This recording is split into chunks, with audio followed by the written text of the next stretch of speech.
ಹಾಗಾದ್ರೆ ಭಾರತ ಮತ್ತೊಂದು ಸಮರಕ್ಕೆ ಸಜ್ಜಾಗ್ತಾ ಇದೆಯಾ? ಅರ್ಧ ರಾತ್ರಿಯಲ್ಲಿ ನಡೆದಂತಹ ಒಂದು ಸರ್ಜಿಕಲ್ ಸ್ಟ್ರೈಕ್ ಒಂದು ಪಾಕಿಸ್ತಾನವನ್ನ ಬೆಚ್ಚಿ ಬೀಳಿಸಿದ್ರೆ ಮತ್ತೊಂದು ಸಮರಕ್ಕೆ ಏನಾಗಬಹುದು ಪಾಕಿಸ್ತಾನ? ಮಸೂದ್ ಅಜರ್ ಕುಟುಂಬಸ್ಥರ ಹತ್ಯೆ ಪಾಕ್ ಮೇಲೆ ಭಾರತದ ಸರ್ಜಿಕಲ್ ಸ್ಟ್ರೈಕಿನ ಭಾಗ. ಮಸೂದ್ ಕುಟುಂಬದ 14 ಮಂದಿ ಸಾವು. ಆಪರೇಷನ್ ಸಿಂಧೂರದ ಅತ್ಯಂತ ಮೇಜರ್ ಡೆವಲಪ್ಮೆಂಟ್ ಇದು. ಮಸೂದ್ ಅಜರ್ ಸಹೋದರನೂ ಕೂಡ ಬಲಿಯಾಗಿದ್ದಾನೆ ಅನ್ನೋ ಮಾಹಿತಿ ಲಭ್ಯವಾಗಿದೆ. ಜೈಷ್ ಇ ಮೊಹಮ್ಮದ್ ಮುಖ್ಯಸ್ಥ ಮಸೂದ್ ಆಗಿದ್ದ most wanted ಕನ್ನಿಂಗ್ terrorist Rauf Asghar ಕೂಡ ಹತ್ಯೆಯಾಗಿದ್ದಾನೆ ಅನ್ನೋ ಮಾಹಿತಿ. ಮಸೂದ್ ಅಜರ್ ಕುಟುಂಬಸ್ಥರ ಹತ್ಯೆ ಆಪರೇಷನ್ ಸಿಂಧೂರದ ಅತ್ಯಂತ ಸಂಭ್ರಮದ ಭಾಗ. ಅದು ಪಾಕ್ ಮೇಲೆ ಭಾರತದ ಸರ್ಜಿಕಲ್ ಸ್ಟ್ರೈಕ್. ಮಸೂದ್ ಕುಟುಂಬ ಸೇರಿ 14 ಮಂದಿ, ಬರೀ ಕುಟುಂಬದವರ 14 ಮಂದಿ ಸಾವನ್ನಪ್ಪಿದ್ದಾರೆ ಅನ್ನೋ ಮಾಹಿತಿ ಲಭ್ಯವಾಗ್ತಿದೆ. ಮಸೂದ್ ಅಜರ್ ಸಹೋದರನು ಕೂಡ ಬಲಿಯಾಗಿರುವ ವರದಿ. ಜೈಷ್ ಇ ಮೊಹಮ್ಮದ್ ಮುಖ್ಯಸ್ಥ ಮಸೂದ್ ಭಯೋತ್ಪಾದನಾ ಚಟುವಟಿಕೆಗಳಲ್ಲಿ ಅತ್ಯಂತ ಪ್ರಮುಖ ಪಾತ್ರ ವಹಿಸಿದ್ದ ಒಂದು ಕ್ಯಾರೆಕ್ಟರ್, ಮೋಸ್ಟ್ ವಾಂಟೆಡ್ ಟೆರರಿಸ್ಟ್. ಸ್ವತಃ ಪಾಕಿಸ್ತಾನವೂ ಕೂಡ ಆತನ ಕಾರ್ಯ ಚಟುವಟಿಕೆಗಳನ್ನು ಒಪ್ಪಿಕೊಳ್ಳೋದಕ್ಕೆ ತಯಾರಾಗಿರಲಿಲ್ಲ. ದೃಶ್ಯವನ್ನು ಗಮನಿಸ್ತಾ ಇದ್ದೀರಿ. ನೆನೆ ರಾತ್ರಿ ಮಧ್ಯರಾತ್ರಿ ಭಾರತೀಯರಿಗೂ ಗೊತ್ತಿಲ್ಲ, ಪಾಕಿಸ್ತಾನಿ ಪ್ರಜೆಗಳಿಗೂ ಗೊತ್ತಿಲ್ಲ. ಆದರೆ ಪಾಕಿಸ್ತಾನದ ಇಂಟೆಲಿಜೆನ್ಸ್ ಮಾತ್ರ ಸ್ವಲ್ಪ ಮಟ್ಟಿಗೆ ಹಿಂಟ್ ಸಿಕ್ಕವರ ಹಾಗೆ ಓಡಾಡ್ತಾ ಇದ್ರು. ಏನೋ ಒಂದು ಸಂಭವಿಸುತ್ತೆ ಅನ್ನೋ ಒಂದು ಗುಮಾನಿ ಅವರಿಗಿತ್ತು. ಆದರೆ ತನ್ನ ಕಲ್ಪನೆಗೂ ಮೀರಿದ ರೀತಿಯ ಒಂದು ಸರ್ಜಿಕಲ್ ಸ್ಟ್ರೈಕ್ ಆಗುತ್ತೆ ಅಂತ ಹೇಳಿ ಅಲ್ಲಿನ ಗುಪ್ತಚರ ಇಲಾಖೆ ಯಾವೊಬ್ಬನೂ ಕೂಡ ಅಂದುಕೊಂಡಿರಲಿಲ್ಲ. ಪಾಕಿಸ್ತಾನ ಈ ಹಿಂದೆ ಸಾಕಷ್ಟು ಬಾರಿ ಭಾರತದ ಪ್ರತ್ಯುತ್ತರವನ್ನು ಗಮನಿಸಿದೆ. ಆದರೆ ಆ ಪ್ರತ್ಯುತ್ತರಗಳಲ್ಲಿ ಇಲ್ಲದೇ ಇದ್ದಂತಹ ತೀವ್ರತೆ ಈ ಬಾರಿಯ ಸರ್ಜಿಕಲ್ ಸ್ಟ್ರೈಕ್ನಲ್ಲಿತ್ತು. ಒಂದು, ಭಾರತದ ಅತ್ಯಂತ ಪ್ರಬುದ್ಧ ನಿರ್ಧಾರಗಳನ್ನು ಪಾಕಿಸ್ತಾನ ಅರ್ಥಕೊಂಡಿದೆ. ಇನ್ನು ಪಾಕಿಸ್ತಾನ ತಾಳ್ಮೆ ವಹಿಸೋದಿಲ್ಲ, ಏನೋ ಒಂದು ಮಾಡೋದಕ್ಕೆ ಹೊರಡುತ್ತೆ. ಆದರೆ ಅದನ್ನೂ ಕೂಡ ಭಾರತ ತಡೆಯುತ್ತೆ ಅನ್ನೋ ಪರಿಜ್ಞಾನ ಪಾಕಿಸ್ತಾನದವರಿಗೂ ಇದೆ. ಹಾಗಾಗಿನೇ ಅವರು ಇತರ ದೇಶಗಳಲ್ಲಿ ಸಾಕಷ್ಟು ಬಾರಿ ಮನವಿ ಮಾಡಿಕೊಂಡಿದ್ದು. ಆದರೆ ಇತರೆ ದೇಶಗಳು ಪರೋಕ್ಷವಾಗಿ ಬೆಂಬಲಿಸ್ತೀವಿ ಎನ್ನುವಂಥ ಒಂದು ಭರವಸೆಯ ಮಾತುಗಳನ್ನು ಕೊಟ್ಟು ಪಾಕಿಸ್ತಾನದ ಬೆನ್ನನ್ನು ಸವರಿ ಕಳುಹಿಸಿಕೊಟ್ಟಿದ್ರು. ಸ್ವತಃ ವಿಶ್ವಸಂಸ್ಥೆ ಇದೇ ಪಾಕಿಸ್ತಾನವನ್ನು ಹೊರಗೋಗುವಂತು. ಪಾಕಿಸ್ತಾನ ವಕಾಲತ್ತು ವಹಿಸೋದಕ್ಕೆ ಹೋಯಿತು. ಭಾರತ ನಮ್ಮ ಮೇಲೆ ಯುದ್ಧ ಮಾಡಬಹುದು, ನಮಗೆ ವಿಶ್ವಸಂಸ್ಥೆಯ ನೆರವು ಸಿಗಬಹುದಾ ಅಂಥೇಳಿ ವಿಶ್ವಸಂಸ್ಥೆಯ ಮನೆ ಬಾಗಿಲಿಗೆ ಹೋದಾಗ ವಿಶ್ವಸಂಸ್ಥೆ ಬಾಗಿಲಿನಿಂದಲೇ ಹೋಗುವಂತು. ಭಾರತವನ್ನು ಎದುರು ಹಾಕಿಕೊಳ್ಳೋದಕ್ಕೆ ವಿಶ್ವಸಂಸ್ಥೆಯೂ ಕೂಡ ತಯಾರಾಗಿಲ್ಲ. ಸೊ ಈಗ ಈ ಒಂದು ಆಪರೇಷನ್ ಸಿಂಧೂರ, ಈ ಒಂದು ಸರ್ಜಿಕಲ್ ಸ್ಟ್ರೈಕ್ನಲ್ಲಿ ಮಸೂದ್ ಅಜರ್ ಕುಟುಂಬಸ್ಥರ ಹತ್ಯೆಯಾಗಿದೆ. ಬರೋಬ್ಬರಿ 14 ಮಂದಿ ಎಂದು ಹೇಳಲಾಗ್ತಾ ಇದೆ. ಹಾಗಾದ್ರೆ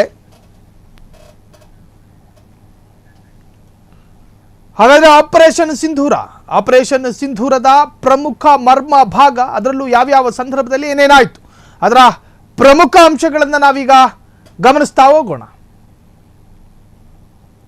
ಆಪರೇಷನ್ ಸಿಂಧೂರದ ಪ್ರಮುಖ ಅಂಶ, ಪಾಕಿಸ್ತಾನದ ಉಗ್ರರ ಕ್ಯಾಂಪ್ ಮೇಲೆ ಅಟ್ಯಾಕ್.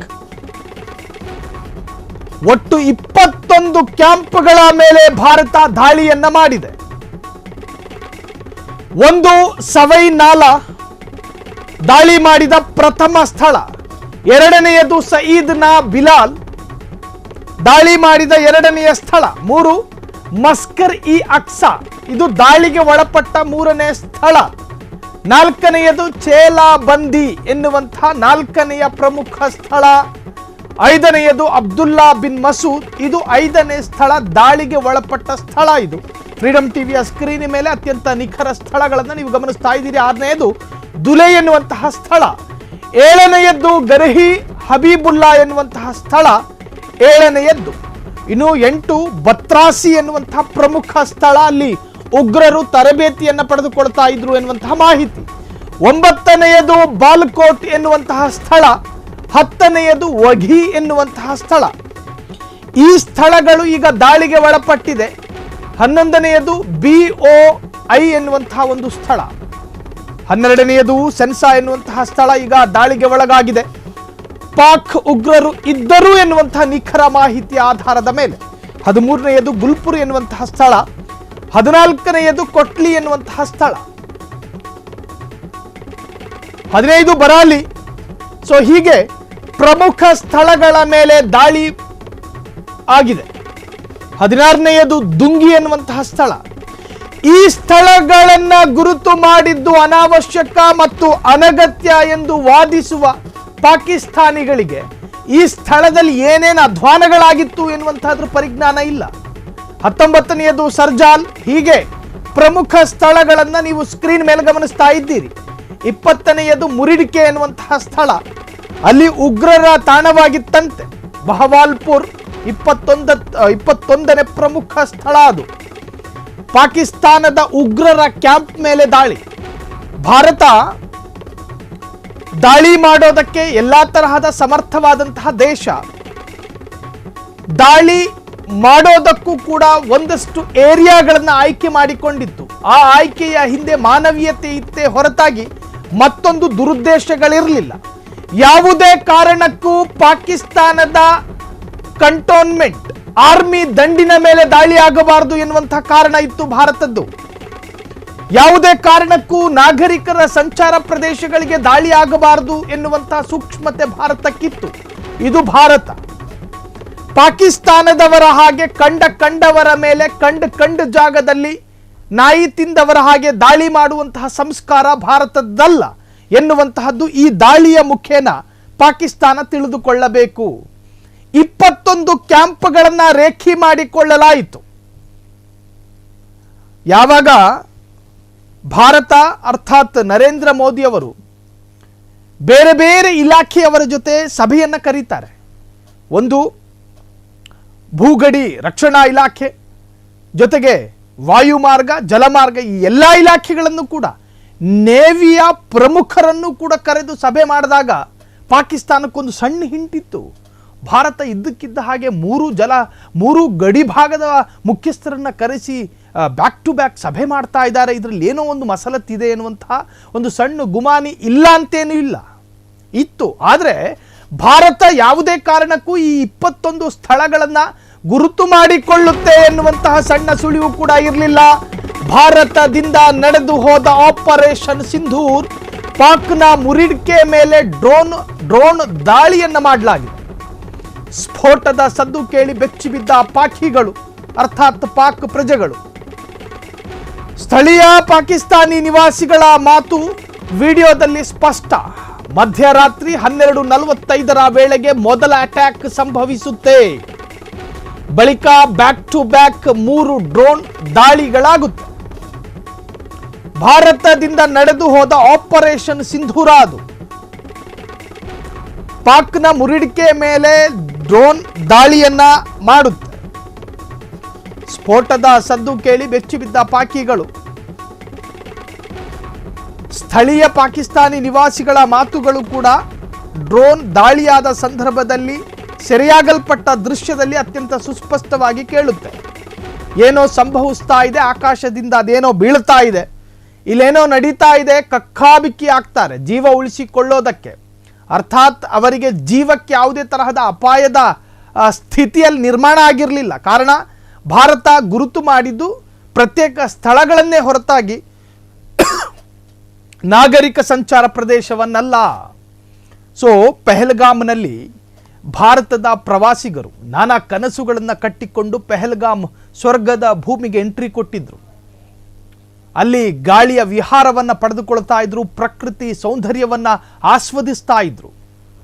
ಆ ಪ್ರವಾಸಿಗರ ಮೇಲೆ ಉಗ್ರರು ನಡೆಸಿದಂಥ ಅತ್ಯಂತ ಅಮಾನವೀಯ, ಅತ್ಯಂತ ಪೈಶಾಚಿಕ, ಶೈತಾನ್ ಮನಸ್ಥಿತಿಯ ಕೃತ್ಯ ಇತ್ತು ನೋಡಿ. ಸಂಬಂಧಿಕರ ಮುಂದೆಯೇ ವ್ಯಕ್ತಿಯನ್ನ ಕೊಂದು ಹಾಕಿದ್ದು, ಹೆಡ್ ಶಾಟ್ ತಲೆಗೆ ಹೊಡೆಯುವುದರ ಮುಖಾಂತರವಾಗಿ ಕೊಂದು ಹಾಕಿದ್ದು, ಜೊತೆಗೆ ಉಗ್ರರು ನಡೆಸಿಕೊಂಡ ರೀತಿ ಅತ್ಯಂತ ಕ್ರೌರ್ಯ ತುಂಬಿದಂಥ, ಅತ್ಯಂತ ಬ್ರೂಟಲ್ ಆದಂತಹ ಒಂದು ರೀತಿ. ಅದನ್ನೆಲ್ಲ ನೆನಪಿಸಿಕೊಂಡಾಗ ಭಾರತಕ್ಕೆ ಈ ದಾಳಿ ಅನಿವಾರ್ಯತೆಯೇ ಇತ್ತು. ಪ್ರವಾಸಿಗರನ್ನ 26 ಭಾರತೀಯರು, 1 ನೇಪಾಳಿ ಪ್ರಜೆ ಸೇರಿ ಎಲ್ಲರನ್ನ ಅತ್ಯಂತ ನಿರ್ದಯವಾಗಿ ಪಾಕಿಸ್ತಾನದ ಉಗ್ರರು ಕೊಂದು ಹಾಕಿದ್ರು. ಆದರೆ ಪಾಕಿಸ್ತಾನ ಈವರೆಗೂ ಕೂಡ ಆ ಉಗ್ರರ ದಾಳಿಯನ್ನ TRF ಸಂಘಟನೆ ಜವಾಬ್ದಾರಿಯನ್ನು ಹೊತ್ತುಕೊಳ್ತು. ಆದರೆ ಪಾಕಿಸ್ತಾನ ನಮಗೂ ಇದಕ್ಕೂ ಯಾವುದೇ ಸಂಬಂಧಗಳಿಲ್ಲ ಎನ್ನುವಂತಹ ಬಾಲಿಶವಾದಂಥ ಉತ್ತರವನ್ನು ಕೊಡ್ತು. ಭಾರತದ ಗಡಿಯಲ್ಲಿ ನಿಂತ್ಕೊಂಡು ಭಾರತದ ಅಧಿಕೃತ ಸೈನ್ಯವಲ್ಲದ ಬೇರೆ ಪಡೆಗಳೇನಾದರೂ ದಾಳಿ ಮಾಡಿರುವಂತಹ ಚರಿತ್ರೆ ಇದೆಯಾ? ಇಲ್ಲ. ಆದರೆ ಪಾಕಿಸ್ತಾನದ ಗಡಿ ಭಾಗದಲ್ಲಿ ಉಗ್ರರು ಹೆಂಗೆ ಅಟ್ಯಾಕ್ ಮಾಡ್ತಾರೆ, ಆ ಅಟ್ಯಾಕ್ ಮಾಡಿರೋದು ಪಾಕಿಸ್ತಾನದ ಸರ್ಕಾರಕ್ಕೆ ಗೊತ್ತೇ ಆಗೋದಿಲ್ವಂತೆ. ಈ ತರಹದ ಅತ್ಯಂತ ನಿರ್ಲಕ್ಷಿತವಾದಂತಹ ಸ್ಟೇಟ್ಮೆಂಟ್ ಕೊಡುವುದರ ಮುಖಾಂತರವಾಗಿ ಪಾಕಿಸ್ತಾನವೂ ಕೂಡ ಎಡವಿ ತಪ್ಪುಗಳನ್ನು ಮಾಡ್ತಾ ಇತ್ತು. ಸೊ ಈ ಎಲ್ಲದಕ್ಕೂ ಉತ್ತರವಾಗಿ ಆಪರೇಷನ್ ಸಿಂಧೂರ ಅದರ ಕಬಂದ ಬಾಹು ಇಷ್ಟರ ಮಟ್ಟಿಗೆ ಚಾಚುತ್ತೆ ಅಂತ ಪಾಕಿಸ್ತಾನಿಗಳು ಅಂದುಕೊಂಡಿರಲಿಲ್ಲ. ಅರ್ಥಾತ್ ಪಾಕಿಸ್ತಾನದ ನಿರ್ಭಾವುಕ ಸರ್ಕಾರ ಅಂದುಕೊಂಡಿರಲಿಲ್ಲ. ಅಲ್ಲಿನ ಅಮಾಯಕ ಕೆಲ ಪ್ರಜೆಗಳನ್ನು ನಾವು ದೂಷಿಸೋದು ಬೇಡ, ಅಲ್ಲಿನ ನಿರ್ಭಾವುಕ ಸರ್ಕಾರ ಮಾತ್ರ ನಿರೀಕ್ಷೆ ಮಾಡಿಕೊಂಡಿರಲಿಲ್ಲ.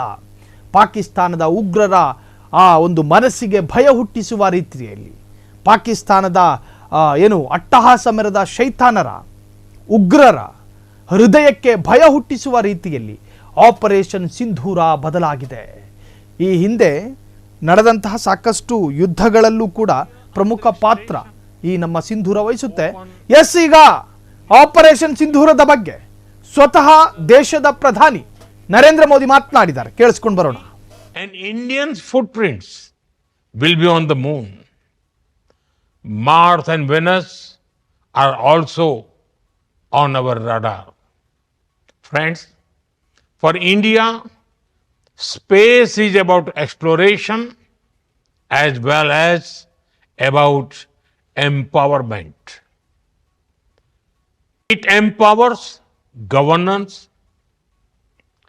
enhances livelihoods, and inspires generations.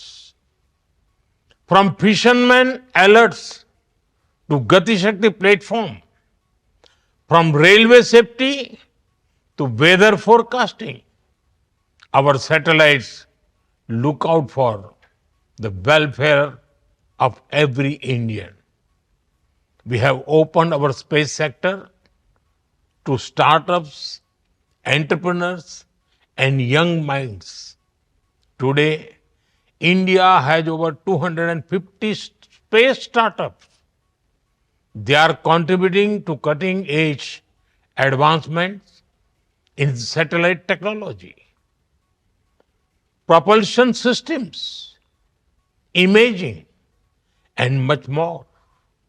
And it is even more inspiring that many of our missions are being led by women scientists.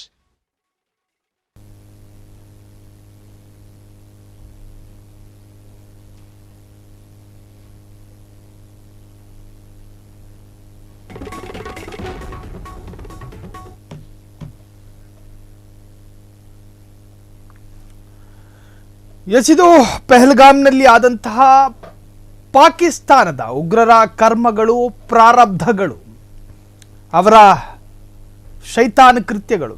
ನಿಜಕ್ಕೂ ಕೂಡ ಭಾರತ ದಿಟ್ಟವಾಗಿ ಪ್ರತ್ಯುತ್ತರವನ್ನು ಕೊಡುವುದರ ಮುಖಾಂತರವಾಗಿ ಪಾಕಿಸ್ತಾನ ನಮಗೇನೇನೂ ಅಲ್ಲ, ಪಾಕಿಸ್ತಾನ ಭಾರತದ ಪಾಲಿಗೆ ಒಂದು ತೃಣಕ್ಕೆ ಸಮಾನ, ಪಾಕಿಸ್ತಾನದ ನಿರ್ಧಾರಗಳು ಭಾರತದ ನಿರ್ಧಾರಗಳ ಕಾಲಿನ ಧೂಳಿಗೆ ಸಮಾನ ಎನ್ನುವಂತಹ ರೂಪದಲ್ಲಿ ಆಪರೇಷನ್ ಸಿಂಧೂರ ಮಾಡಿದ ಪಾಪ ಪ್ರಾರಬ್ಧತೆಗೆ ಉತ್ತರವನ್ನು ಕೊಟ್ಟಿದೆ. ಮಿಡ್ ನೈಟ್ನಲ್ಲಿ ನಡೆದಂತಹ ರಣರೋಚಕವಾದಂತಹ ಕಾಳಗ. ಕುಂಕುಮದ ಪ್ರತೀಕಾರಕ್ಕೆ ಬಲಿಯಾದವರು ಎಷ್ಟು ಗೊತ್ತಾ? 21 ಟಾರ್ಗೆಟ್, 100ಕ್ಕೂ ಹೆಚ್ಚು ಉಗ್ರರ ಹತ್ಯೆ. ಫ್ರೀಡಂ ಟಿವಿಯ ಸ್ಕ್ರೀನ್ ಮೇಲೆ ಆ ಸಂಖ್ಯೆಯನ್ನು ಗಮನಿಸ್ತಾ ಇದ್ದೀರಿ. 30 ಮಂದಿ ನಂಬವರನ್ನ ಬಲಿ ಪಡೆದ ಪಾಕಿಗೆ ಮುಟ್ಟಿ ನೋಡಿಕೊಳ್ಳುವಂತಹ ಉತ್ತರವನ್ನ ಭಾರತ ಕೊಟ್ಟಿದೆ. ಜೈಷ್ ಎ ಮೊಹಮ್ಮದ್ ಸಂಘಟನೆಯ ಮಸೂದ್ ಜೊತೆಗೆ ಅಜರ್ ಸಹೋದರ ರೌಫ್ ಅಸ್ಗರ್, ಭಾವ ಸೇರಿ ಹಲವರ ಹತ್ಯೆಯಾಗಿದೆ. ನೂರಾರು ಉಗ್ರರಿಗೆ ಗಾಯ, ಆಸ್ಪತ್ರೆಗಳು ಫುಲ್ ರಶ್ ಆಗಿದೆ. ಕುಂಕುಮದ ಪ್ರತೀಕಾರಕ್ಕೆ ಬಲಿಯಾದವರು ಸಂಖ್ಯೆಗಳನ್ನು ನೀವೀಗ ಗಮನಿಸ್ತಾ ಇದ್ದೀರಿ. 21 ಟಾರ್ಗೆಟ್, ಆ ಟಾರ್ಗೆಟ್ನಲ್ಲಿ 100ಕ್ಕೂ ಹೆಚ್ಚು ಉಗ್ರರ ಹತ್ಯೆಯಾಗಿರುವಂತಹದ್ದು. ಇದು 30 ಮಂದಿ ನಮ್ಮವರನ್ನ ಬಲಿ ಪಡೆದ ಪಾಕಿಗೆ ನಾವು ಕೊಟ್ಟ ಉತ್ತರದ ಸಂಖ್ಯೆ 30 ನೀವು ಕೊಟ್ರಿ, 100 ನಾವು ಕೊಟ್ವಿ. ಅದರ ಅರ್ಥ 30 ಕಳೆದುಕೊಂಡ ದುಃಖ ಮತ್ತು ದುಮ್ಮಾನವನ್ನ ನಾವಿನ್ನೂ ಮರೆತಿಲ್ಲ. ನಾವು 100 ಉತ್ತರದ ಸಂಖ್ಯೆಯನ್ನ ನಿಮಗೆ ಕೊಟ್ಟರೂ ಕೂಡ 30 ಜನರ ಮರಣದ ಶೋಕ ನಮ್ಮ ಮನಸ್ಸಿನಲ್ಲಿ ಈಗಲೂ ಕೂಡ ಹಾಗೆ ಇದೆ. ಅದರ ಅರ್ಥ ಪಾಕಿಸ್ತಾನದ ಅಮಾಯಕ ಪ್ರಜೆಗಳನ್ನು ನಾವು ಗುರಿಯಾಗಿಸ್ತೀವಿ ಅಂತಲ್ಲ. ನಮಗೆ ಪಾಕಿಸ್ತಾನದ ಅಮಾಯಕ ಪ್ರಜೆಗಳನ್ನು ಗುರಿಯಾಗಿಸಿ ಸಿಗಬೇಕಾಗಿದ್ದು ಏನೂ ಇಲ್ಲ. ನಾವು ಗುರಿಯಾಗಿಸಿದ್ದು ಪಾಕಿಸ್ತಾನದಲ್ಲಿ ಈವರೆಗೂ ಅತ್ಯಂತ ಆಕ್ಟಿವ್ ಆಗಿ ಉಗ್ರವಾದವನ್ನು ಪೋಷಿಸ್ತಾ ಇದ್ದಂತಹ, ಉಗ್ರವಾದ ಆಕ್ಟಿವಿಟೀಸ್ಗಳನ್ನು ಮಾಡ್ತಾ ಇದ್ದಂತಹ, ಅತ್ಯಂತ ಲೀಲಾಜಾಲವಾಗಿ ಪಾಕಿಸ್ತಾನದ ಸರ್ಕಾರದ ಉದರದಲ್ಲೇ ಹುಟ್ಟಿಕೊಂಡಂತಹ ಒಂದು ಸಂಘಟನೆಯ ಸ್ಥಳಗಳನ್ನು ಗುರುತು ಮಾಡಿಕೊಂಡೇ ನಾವು ಉತ್ತರವನ್ನು ಕೊಟ್ಟಿದ್ದು. ಹಾಗಾಗಿ ಜೈಷ್ ಇ ಮೊಹಮ್ಮದ್ ಸಂಘಟನೆಯ ಮಸೂದ್ ಅಜರ್ ಕುಟುಂಬವೇ ಫಿನಿಶ್ ಆಗಿದೆ ಎನ್ನುವಂತಹ ಮಾಹಿತಿ ಲಭ್ಯವಾಗಿರುವಂತಹದ್ದು. ಅಜರ್ ಸಹೋದರಿ, ಸಹೋದರ, ಭಾವ ಸೇರಿ ಅನೇಕ ಜನರು ಕೂಡ ಈ ಒಂದು ದಾಳಿಯಲ್ಲಿ ಸಾವನ್ನಪ್ಪಿದ್ದಾರೆ ಎನ್ನುವಂತಹ ರಣರೋಚಕ ಮಾಹಿತಿ ಲಭ್ಯವಾಗ್ತಾ ಇದೆ. ಸೊ ಭಾರತ ಕಳೆದುಕೊಂಡ 30 ಜನ ಪ್ರವಾಸಿಗರ ಆತ್ಮಕ್ಕೀಗ ಶಾಂತಿ ಸಿಗುತ್ತೆ ಅಂತ ಹೇಳಿದ್ರೆ ನಮಗೆ ಅದು ಅಷ್ಟು ಸರಿಯಲ್ಲ. ಅವರ ನೆನಪನ್ನು ಇಟ್ಟುಕೊಂಡೇ ಈ ಸಂಭ್ರಮವನ್ನು ವ್ಯಕ್ತಪಡಿಸ್ತಾ ಇದ್ದೀವಿ. ಜೈಷ್ ಎ ಮೊಹಮ್ಮದ್ ಸಂಘಟನೆಯ ಮಸೂದ್ ಸೇರಿ ಆ ಕುಟುಂಬದ ಅನೇಕರು ಸಾವನ್ನಪ್ಪಿದ್ದಾರೆ. ಅಜರ್ ಸಹೋದರಿ, ಸಹೋದರ ರೌಫ್ ಅಸ್ಗರ್, ಹೀಗೆ ಸಾಕಷ್ಟು ಜನ ಸಾವಿಗೆ ಈಡಾಗಿರುವಂತಹದ್ದು, ಅರ್ಥಾತ್ ನಮ್ಮ ದಾಳಿಗೆ ತುತ್ತಾಗಿ ಸಾವನ್ನಪ್ಪಿದ್ದಾರೆ. ಅನೇಕ ಜನ ಗಂಭೀರ ಗಾಯಗೊಂಡಿದ್ದಾರೆ. ಅವರನ್ನ ಪಾಕಿಸ್ತಾನದ ಆಸ್ಪತ್ರೆಗೆ ದಾಖಲು ಮಾಡಲಾಗ್ತಾ ಇದೆ. ಜೊತೆಗೆ ಆ ಸ್ಥಿತಿ ಗಂಭೀರತೆಯನ್ನ ಕಂಡು ಆಸ್ಪತ್ರೆಯ ವೈದ್ಯರು ಕೂಡ ಶಾಕ್ ಆಗಿರುವಂತಹದ್ದು. 30 ಮಂದಿ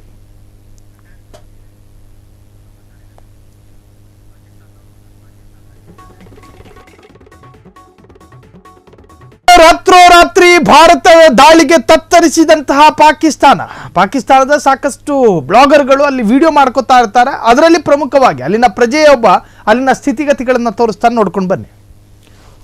का ताकुब मस्जिद थी, उन्होंने मस्जिद पर हमला किया, जिससे मस्जिद का सेन, मस्जिद के आगे एडमिनिस्ट्रेटिव ऑफिस और उसके आगे मस्जिद की छत वो सारी तबाह हो गई थी. और एक अफराद था, वो अपनी ड्यूटी पे छत पे बैठा हुआ था. वो इसके को 12:45 का टाइम था, तो हम सोए हुए थे. एक ड्रोन आया और सीधा वो उसकी थोड़ी सी हाइट ऊपर थी. उसके बाद 3 ड्रोन आए हैं. वो तीनों का ताकुब मस्जिद थी, उन्होंने मस्जिद पर हमला किया, जिससे मस्जिद का सेन, मस्जिद के आगे एडमिनिस्ट्रेटिव ऑफिस और उसके आगे मस्जिद की छत वो सारी तबाह हो गई थी. और एक अफराद था, वो अपनी ड्यूटी पे छत पे बैठा हुआ था. वो इसके को 12:45 का टाइम था, तो हम सोए हुए थे. एक ड्रोन आया और सीधा वो उसकी थोड़ी सी हाइट ऊपर थी. उसके बाद 3 ड्रोन आए हैं. वो तीनों का ताकुब मस्जिद थी, उन्होंने मस्जिद पर हमला किया, जिससे मस्जिद का सेन, मस्जिद के आगे एडमिनिस्ट्रेटिव ऑफिस और उसके आगे मस्जिद की छत वो सारी तबाह हो गई थी. और एक अफराद था, वो अपनी ड्यूटी पे छत पे बैठा हुआ था. वो इसके को 12:45 का टाइम था, तो हम सोए हुए थे. एक ड्रोन आया और सीधा वो उसकी थोड़ी सी हाइट ऊपर थी. उसके बाद 3 ड्रोन आए हैं. वो तीनों का ताकुब मस्जिद थी, उन्होंने मस्जिद पर हमला किया, जिससे मस्जिद का सेन, मस्जिद के आगे एडमिनिस्ट्रेटिव ऑफिस और उसके आगे मस्जिद की छत वो सारी तबाह हो गई थी. और एक अफराद था, वो अपनी ड्यूटी पे छत पे बैठा हुआ था. वो इसके को 12:45 का टाइम था. ಪಾಕಿಸ್ತಾನದಲ್ಲಿ 12:45 ಆಗಿತ್ತು. ಜನ ಅವರವರ ಕೆಲಸದಲ್ಲಿ ಭಾಗಿಯಾಗಿದ್ರು. ಆ ಸಂದರ್ಭ ಡ್ರೋನ್ ಒಂದು ಬರುತ್ತೆ, ನೇರವಾಗಿ ಮಸೀದಿಯ ಭಾಗಕ್ಕೆ ಬೀಳುತ್ತೆ. ಜನ ಕಂಗಾಲಾದ್ರು. ಎಸೆದು ಅತ್ಯಂತ ಖಚಿತವಾಗಿ ಯೋಜಿತವಾಗಿ ದಾಳಿಯನ್ನ ನಿರ್ವಹಿಸಿದ ಭಾರತೀಯ ಸೇನೆ. ಫಲ ಕೊಟ್ಟ ಪ್ರಧಾನಿ ನರೇಂದ್ರ ಮೋದಿಯ ವ್ಯೂಹ ಅನ್ನೋದಕ್ಕಿಂತಲೂ ಭಾರತ ಬಾಲಾಕೋಟ್ ದಾಳಿಗೂ ಮುನ್ನವೂ ಇದೇ ಮಾದರಿಯ ವ್ಯೂಹ ರಚನೆ ಮಾಡಿದ್ದ ಭಾರತ ಶಾಂತಿಯುತ ಧೋರಣೆ ಮೂಲಕ ದಾಯಾದಿಗೆ ಚಳ್ಳೆ ಹಣ್ಣು ತಿನ್ನಿಸಲಾಗಿತ್ತು. ಆಪರೇಷನ್ ಸಿಂಧೂರವನ್ನ ನಿರೀಕ್ಷೆ ಮಾಡಿರಲೇ ಇಲ್ಲ ಪಾಕು. ಕೇವಲ ಪಿಒಕೆಯ ಟೆರರ್ ಕ್ಯಾಂಪ್ಗಳ ಮೇಲೆ ದಾಳಿ ಅಂದಾಜು ಮಾಡಿದ್ದ ಪಾಕಿಸ್ತಾನ ಸಸ್ಪೆಕ್ಟ್ ಮಾಡಿದ್ದು ಒಂದು ಸ್ಥಳ, ಬಿದ್ದು ಧ್ವಂಸ ಆಗಿದ್ದು ಮತ್ತೊಂದು ಸ್ಥಳ. ಅಂದು ಬಾಲಾಕೋಟ್, ಇಂದು ಆಪರೇಷನ್ ಸಿಂಧೂರ್. ಪಾಕಿಸ್ತಾನವನ್ನ ಯಾಮಾರಿಸಿ ಹೊಡೆದ ಭಾರತ ಅತ್ಯಂತ ಖಚಿತವಾಗಿ ಯೋಜಿತವಾಗಿ ದಾಳಿಯನ್ನ ನಿರ್ವಹಣೆ ಮಾಡಿರುವಂತಹ ಭಾರತೀಯ ಸೇನೆ ಫಲ ಕೊಟ್ಟ ಭಾರತದ ವ್ಯೂಹ. ಸೊ ಬಾಲಾಕೋಟ್ ದಾಳಿಗೂ ಮುನ್ನವೂ ಇದೇ ಮಾದರಿಯ ವ್ಯೂಹವನ್ನು ರಚನೆ ಮಾಡಿತ್ತು ಇದೇ ಸರ್ಕಾರ ಅಥವಾ ಇದೇ ಭಾರತ. ಶಾಂತಿಯುತ ಧೋರಣೆ ಮೂಲಕ ದಾಯಾದಿಗೆ ಚಳ್ಳೆ ಹಣ್ಣನ್ನು ತಿನ್ನಿಸ್ತು. ನೆನ್ನೆ ಮಾಕ್ ಡ್ರಿಲ್ ಮಾಡ್ತಾರೆ ಅಂತ ಘೋಷಣೆ ಆದಾಗಲೂ ಪಾಕಿಸ್ತಾನದ ಪ್ರಜೆಗಳನ್ನು ಬಿಡಿ, ಭಾರತದ ಪ್ರಜೆಗಳಿಗೂ ಕೂಡ ಏನೋ ಒಂದು ಆಗುತ್ತೆ ಅನ್ನೋದು ಗೊತ್ತಿತ್ತೆ ಹೊರತಾಗಿ ಹಿಂಗೆ ಆಗುತ್ತೆ ಅನ್ನೋದು ನಮಗೂ ಕೂಡ ಹಿಂಟಿರಲಿಲ್ಲ. ಆದರೆ ಪಾಕಿಸ್ತಾನಿ ಉಗ್ರರು ನಿದ್ರೆಯಲ್ಲೂ ಬೆಚ್ಚಿ ಬೀಳುವಂತಹ ರೀತಿಯ ವ್ಯೂಹವನ್ನು ರಚನೆ ಮಾಡಿ ಆ ವ್ಯೂಹಕ್ಕೆ ಒಂದಷ್ಟು ಸ್ಥಳಗಳನ್ನು ನೇಮಕ ಮಾಡಿ ಆ ಸ್ಥಳಕ್ಕೆ ಬಾಂಬ್ ಬೀಳುವಂತೆ ಆ ಸ್ಥಳವನ್ನೇ ಗುರಿಯಾಗಿಸಿ ಹೊಡೆದಿದೆಯಲ್ಲ, ನಿಜಕ್ಕೂ ಕೂಡ ಇದು ಪಾಕಿಸ್ತಾನಕ್ಕೆ ಕಾರ್ಡಿಯಾಕ್ ಅರೆಸ್ಟ್. ಇದು ಪಾಕಿಸ್ತಾನಕ್ಕೆ ನುಂಗಲಾರದಂತಹ ತುತ್ತು. ಇದು ಪಾಕಿಸ್ತಾನಕ್ಕೆ ಎಂದೂ ನಿದ್ರಿಸಲು ಸಾಧ್ಯವೇ ಇಲ್ಲದಂತಹ ದುಸ್ವಪ್ನ. ಸೊ ಆಪರೇಷನ್ ಸಿಂಧೂರ, ಆ ಸಿಂಧೂರದ ರೂಪು, ಆ ಸಿಂಧೂರದ ರೀತಿ, ಆ ಸಿಂಧೂರದ ವರ್ತನೆ, ಆ ಸಿಂಧೂರದ ಪ್ರಯೋಗ, ಆ ಸಿಂಧೂರದ ವ್ಯಾಪ್ತಿ ಎಲ್ಲವೂ ಕೂಡ ಪಾಕಿಸ್ತಾನವನ್ನು ಬೆಚ್ಚಿ ಬೀಳಿಸ್ತಾ ಇದೆ. ಒಂದು ವೇಳೆ ಭಾರತ ಮತ್ತೊಂದು ಹೆಜ್ಜೆ ಇಟ್ಟರೆ ಪಾಕಿಸ್ತಾನ ಉಳಿಯೋದೇ ಸಂದೇಹ. ಪಾಕಿಸ್ತಾನ ಉಳಿಯೋದೇ ಸಂದೇಹ.